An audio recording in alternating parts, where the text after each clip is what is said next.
Happy Juneteenth, y'all!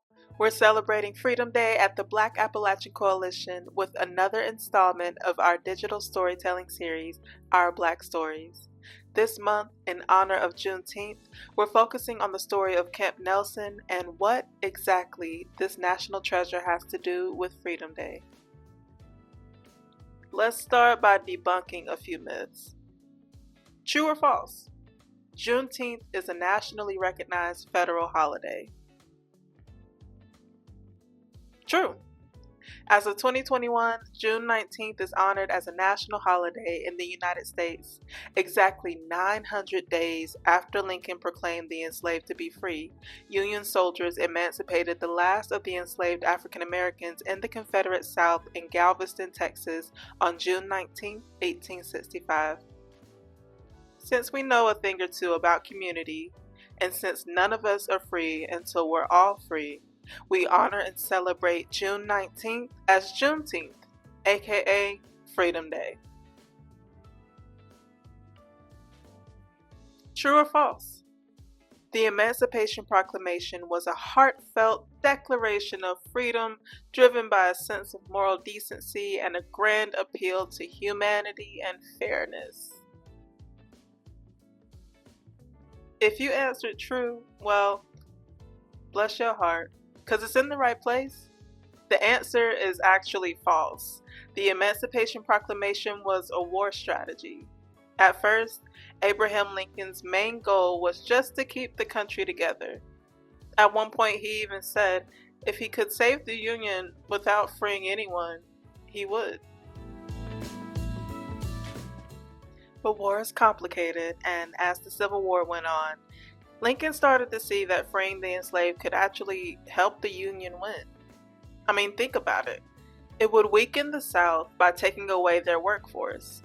It's true that Lincoln always felt slavery was wrong, but morality wasn't his deciding factor. He had to figure out the right time to do it and the right way to end it. Folks were pushing him from all sides, some wanting immediate freedom for the enslaved, others worried about those on the fence states that still had slavery and might retaliate by switching sides. There were even people in the North who supported the war, but not necessarily ending slavery, as they were indirect beneficiaries of slave labor. True or false? All of the enslaved people were issued freedom at the same time. False again. The Emancipation Proclamation of 1863 was such a big deal because it was successfully tactical in that it only freed enslaved African Americans in the states that were fighting against the Union, so predominantly Confederate states, Southern states. This intentional choice avoided offending the slaveholders in the border states that were still loyal to the Union. Let's run that back for the people in the back. The Emancipation Proclamation didn't automatically free all of the enslaved people of the United States. It was a strategic move that only freed the enslaved people in southern states, which means that border states were excluded from this declaration of freedom. Kentucky is one of those Civil War border states, which is a state that landed smack dab in the middle of the Confederacy's southern border and the Union's northern border. Towing such a complex political line meant that, at the start of the war, enslaved Kentuckians built the armory and forts that were originally Camp Nelson, Kentucky.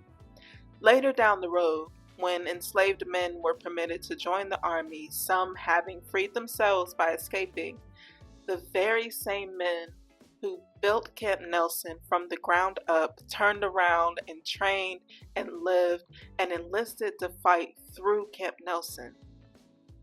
If you haven't heard about Camp Nelson, Kentucky, and you live anywhere in or near Kentucky, please visit this national monument. It doubles as a national cemetery, and honestly, it tells such a powerful American story and an even more powerful Black Appalachian story.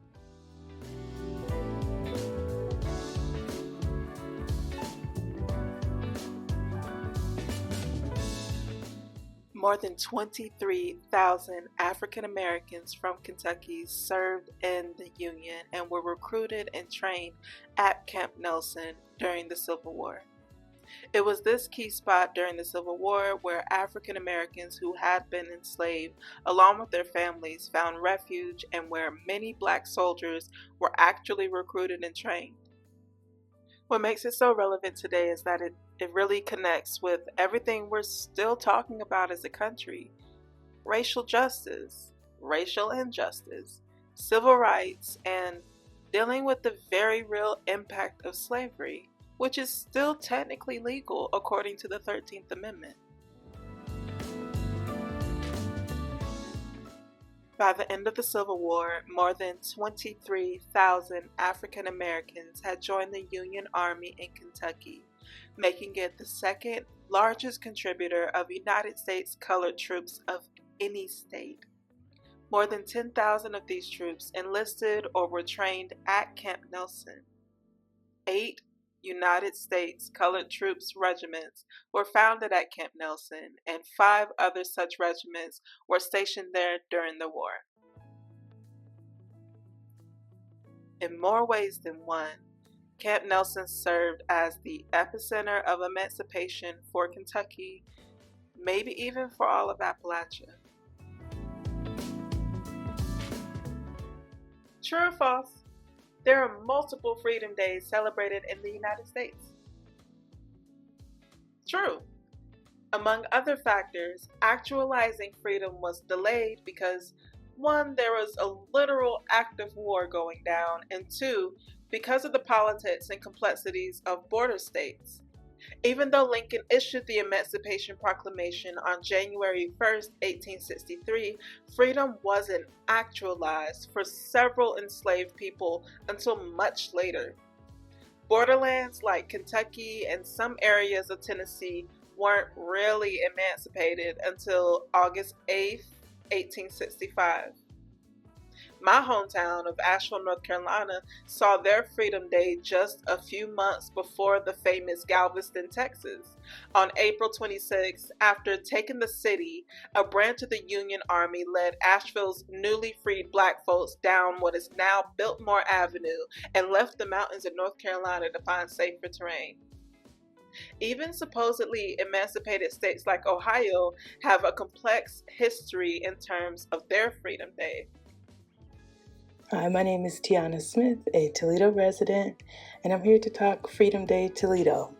This is a short excerpt of struggle, resilience, and the unyielding pursuit of justice right here in my own city. Toledo's journey toward freedom began in the 1800s. Back then, this region was a critical stop on the Underground Railroad. Brave freedom seekers passed through this very land, aided by courageous citizens like Elijah Woodruff, an East Toledo resident who risked everything to help enslaved people escape to freedom in Canada.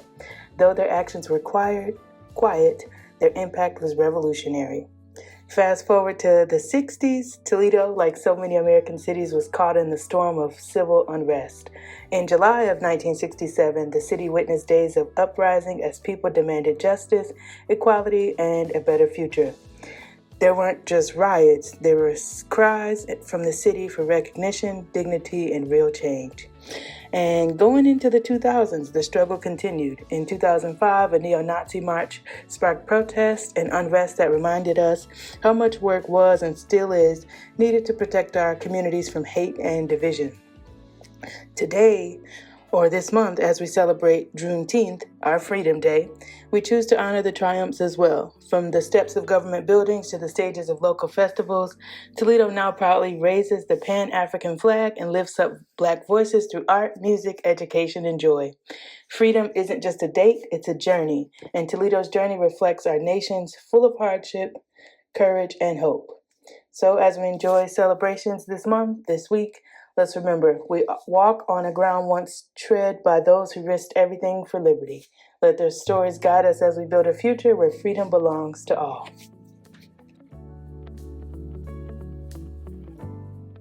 There's this inaccurate, romanticized notion that the Emancipation Proclamation was solely a heartfelt, morally just, bleeding heart gesture that yielded immediate results. It's as if our history books have forgotten to fact check the archives and primary sources, as though Lincoln waved a magic wand and said, "Be free," and everybody was magically free. We know it all too well that freedom is much, much more complicated than that. A part of striving towards freedom is acknowledging our history, what our ancestors, our foremothers, and our forefathers survived and outmaneuvered for us. It's pushing back against the attempts to erase distinction from Black soldiers' tombstones. It's pushing back against making our complicated history easier to swallow.